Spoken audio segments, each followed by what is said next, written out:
Welcome to bird media. నేను మీ పవన్ కృష్ణమూర్తి. ఒక్కసారి ఈ ఫోటో అంక చూడండి.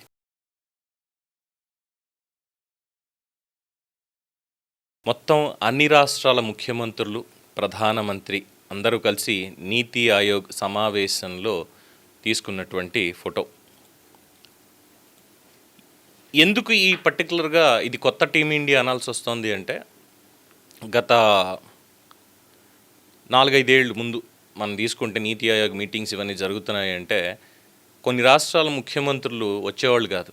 అదో పెద్ద బోగస్, మోడీ కూర్చుంటాడు, ఏం చెప్తాడు, ఇదే అనేటువంటి మాటతోటి ఉండిపోయేవాళ్ళు. But NITI Aayog governing council సమావేశం ఈసారి ఒక పరిపాలనా కార్యక్రమంగా కాకుండా దేశ రాజకీయాల్లో మారుతున్నటువంటి వాస్తవాల్ని ప్రతిబింబించిన వేదికగా నిలిచింది. ఒకప్పుడు కేంద్ర ప్రభుత్వం మీద విమర్శలు గుప్పించేందుకు, సమావేశాలను బహిష్కరించి పొలిటికల్ మెసేజెస్ పంపించేందుకు ఉపయోగించినటువంటి ఈ వేదిక ఇప్పుడు సహకార సమాఖ్య స్ఫూర్తికి ప్రతీకగా మారడం చాలా విశేషం. ప్రధానమంత్రి నరేంద్ర మోడీ అధ్యక్షతన ఢిల్లీలో జరిగినటువంటి 11వ ఈ గవర్నింగ్ కౌన్సిల్ సమావేశానికి దేశంలోని అన్ని రాష్ట్రాల ముఖ్యమంత్రులు హాజరు కావడం ప్రస్తుతం రాజకీయ వర్గాల్లో చర్చనీయాంశంగా మారింది. ఎందుకు చర్చనీయాంశం అనేది ఆల్రెడీ ముందే అనుకున్నాం. వెళ్లకుండా పొలిటికల్గా సెటైర్లు వేయడానికి, విమర్శించడానికే ఈ మీటింగ్ జరుగుతున్నప్పుడు ప్రెస్ మీట్లు నడిచేవి. అందుకని ఈసారి అలాంటి ప్రెస్ మీట్లు లేవు. మొత్తం అంతా కూడా చర్చ వాళ్ళ మీదే. ఆ మొత్తం అందరు ముఖ్యమంత్రులు ఏం చెప్తున్నారు, అందులోనూ 1-to-1 మీటింగ్స్ కూడా జరిగాయి. ప్రతి ఒక్కళ్ళు కూడా పార్టీలకి అతీతంగా అక్కడ కూర్చున్నటువంటిది పార్టీ పెద్దలు కాదు, కానీ ప్రజలు ఎన్నుకున్నటువంటి పెద్దలు అనే విధంగానే నిన్న మీటింగ్ జరిగింది. సో గత దశాబ్ద కాలంగా చూసుకున్నప్పుడు నీతి ఆయోగ్ సమావేశాలంటే కొందరు ముఖ్యమంత్రులు, ఎందుకు పేర్లు కూడా చెప్పొచ్చు కావాలి అనుకుంటే, స్టాలిన్ కావచ్చు, లేదు కేసీఆర్ కావచ్చు, ఇలా చాలామంది ఉన్నారు. వీళ్ళందరూ కూడా బహిష్కరించారు వీటన్నిటిని. కేంద్రం మీద అసంతృప్తిని వ్యక్తం చేయడం, రాజకీయ సందేశాలు ఇవ్వడం కోసమే ఈ సమావేశాలకి దూరంగా ఉండేవాళ్ళు. అయితే ఈ తాజా సమావేశం ఆ ధోరణికి పూర్తి భిన్నమైనటువంటి ఇమేజ్ని చూపించింది. దేశ అభివృద్ధి, రాష్ట్రాల భవిష్యత్తు ప్రణాళికలు, పెట్టుబడులు, మౌలిక సదుపాయాల విస్తరణ ఇలాంటివన్నిటి మీద చర్చించాల్సిన వేదికల్ని రాజకీయ పోరాట రంగాలుగా మార్చడం వల్ల చివరికి రాష్ట్రాలకే నష్టం జరుగుతుంది అనేటువంటి ఒక అవగాహన ఇప్పుడు అన్ని రాజకీయ పార్టీల్లో, ముఖ్యంగా ముఖ్యమంత్రుల్లో బాగా పెరిగింది. చూస్తూనే ఉన్నాం, కర్ణాటక, తెలంగాణలో ఉన్నటువంటిది కాంగ్రెస్ ప్రభుత్వం. మరి కాంగ్రెస్కి, బీజేపీకి పడదు, కానీ ముఖ్యమంత్రులు అక్కడికి వెళ్ళారు. ఈ వైఖరి మారింది మొత్తానికి. కొత్త తరం నాయకత్వం కేంద్రంతో ఘర్షణ పడ్డం కంటే సహకారానికే ప్రాధాన్యం ఇవ్వాలి అనేటువంటి భావనతోటి ముందుకెళ్తున్నారు. ఇది ఎన్నికలు కాదు, ఇది పని చేసేటువంటి సమయం. రాష్ట్రాల అభివృద్ధి కోసం కేంద్ర నిధులు, జాతీయ ప్రాజెక్టులు, పెట్టుబడులు కీలకం అనేటువంటి వాస్తవాన్ని గుర్తిస్తూ అనేక రాష్ట్ర ప్రభుత్వాలు వ్యవస్థతో సమన్వయ విధానాన్ని అవలంబిస్తున్నాయి, పార్టీలతో కాదు. అందుకే గతంలో కేంద్రంతో తీవ్ర విభేదాలు వ్యక్తం చేసినటువంటి ఆ ముఖ్యమంత్రులు కూడా ఈసారి సమావేశాలకి హాజరై తమ రాష్ట్రాల అవసరాలని నేరుగా కేంద్రం ముందు ఉంచడం అనేది చాలా విశేషంగా ఇందులో మారింది.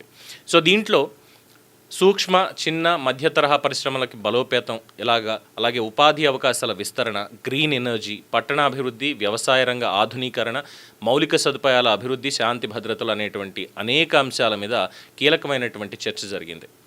వికసిత్ భారత్ 2047 లక్ష్యానికి అనుగుణంగా రాష్ట్రాలు తమ అభివృద్ధి ప్రణాళికలను రూపొందిస్తున్నాయి అని కేంద్ర ప్రభుత్వం స్పష్టంగా వెల్లడించింది. ఇప్పటికే అనేక రాష్ట్రాలు తమ విజన్ డాక్యుమెంట్స్ని సిద్ధం చేసుకోగా మిగిలిన రాష్ట్రాలు కూడా త్వరలోనే వాటిని పూర్తి చేయబోతున్నట్టుగా సమాచారం. ఈ సమావేశం అనంతరం అనేక మంది ముఖ్యమంత్రులు ప్రధానమంత్రి నరేంద్ర మోడీతో 1-to-1 ప్రత్యేకంగా సమావేశమై వాళ్ళ రాష్ట్రాలకు సంబంధించినటువంటి కీలక ప్రాజెక్టులు, జాతీయ రహదారులు, మెట్రో విస్తరణ, పారిశ్రామిక కారిడార్లు, పట్టణాభివృద్ధి మీద, వాటి పథకాల మీద కూడా చర్చించడం ఇందులో ప్రాధాన్యత సంతరించుకుంది. రాష్ట్రాల యొక్క అవసరాలని నేరుగా కేంద్రం దృష్టికి తీసుకెళ్లడం, సమస్యలకి అక్కడికక్కడే పరిష్కారాలు అన్వేషించడం, వీళ్ళ దగ్గర ఉన్నటువంటి ఐడియాని వాళ్ళతో షేర్ చేయడం, వాళ్ళ దగ్గర నుంచి సూచనలు, సలహాలు వీళ్ళు తీసుకోవడం, అలాగే అభివృద్ధి ప్రాజెక్టులకి వేగం పెంచడం, ఇలాంటి అంశాల్లో ఈ సమావేశం చాలా పక్కాగా ఉపయోగపడింది అనేది పరిశీలకుల అభిప్రాయం. ఇక సహకార సమాఖ్యకి కొత్త ఊపు. ఎన్నికల సమయంలో రాజకీయ పోటీలు, ఆరోపణలు ఇవన్నీ సహజం, కానీ పరిపాలన విషయానికి వచ్చినప్పుడు కేంద్రం, రాష్ట్రాలు కలిసి పని చేయాల్సిందే. ఇదే భారత సమాఖ్య వ్యవస్థకి అత్యంత బలం. ఈసారి నీతి ఆయోగ్ సమావేశం ఈ స్ఫూర్తిని మరింత బలంగా ప్రతిబింబించింది.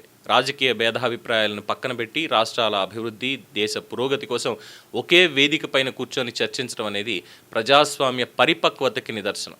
సహకార సమాఖ్య స్ఫూర్తిని మరింత బలోపేతం చేసినటువంటి సమావేశంగా ఈ 11వ నీతి ఆయోగ్ గవర్నింగ్ కౌన్సిల్ సమావేశం ఎప్పటికీ గుర్తుండిపోతుంది.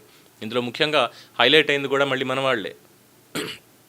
సరే, ముఖ్యమంత్రి నారా చంద్రబాబు నాయుడు గారు ఆంధ్రప్రదేశ్ నుంచి అది ఎప్పుడు ఉండేటువంటిదే ఆ కైండ్ ఆఫ్ డిటర్మినేషన్ కానీ, లేదంటే సహకారం అందించడంలో, సలహాలు ఇవ్వడంలో, ముఖ్యంగా విజన్ డాక్యుమెంట్ ఈవెన్ 2047 అనేటువంటిది 2020 తర్వాత పుట్టిందే.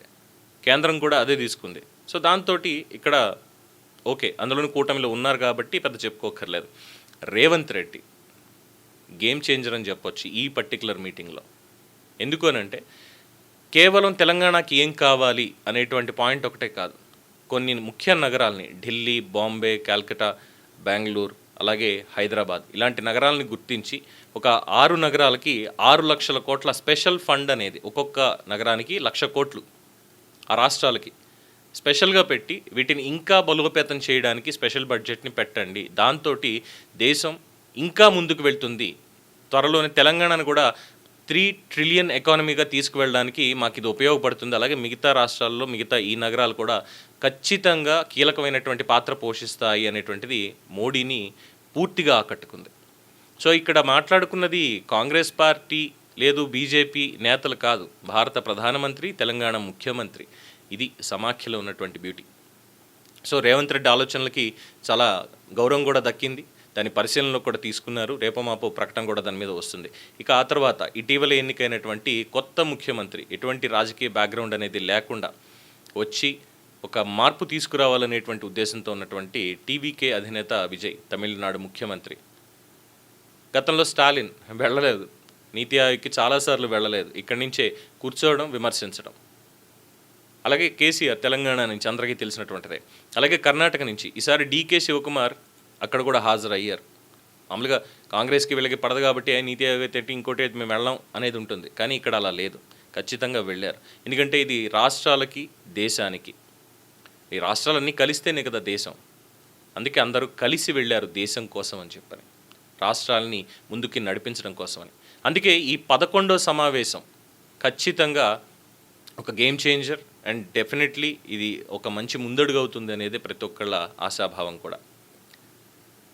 ఈ నీతి ఆయోగ్ సమావేశం మీద మీ అభిప్రాయం తెలియచేయండి. చూస్తూనే ఉండండి ది బర్డ్ మీడియా.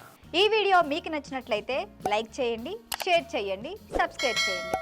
మరిన్ని అప్డేట్ల కోసం మా వాట్సాప్ ఛానల్ను ఫాలో చేయండి.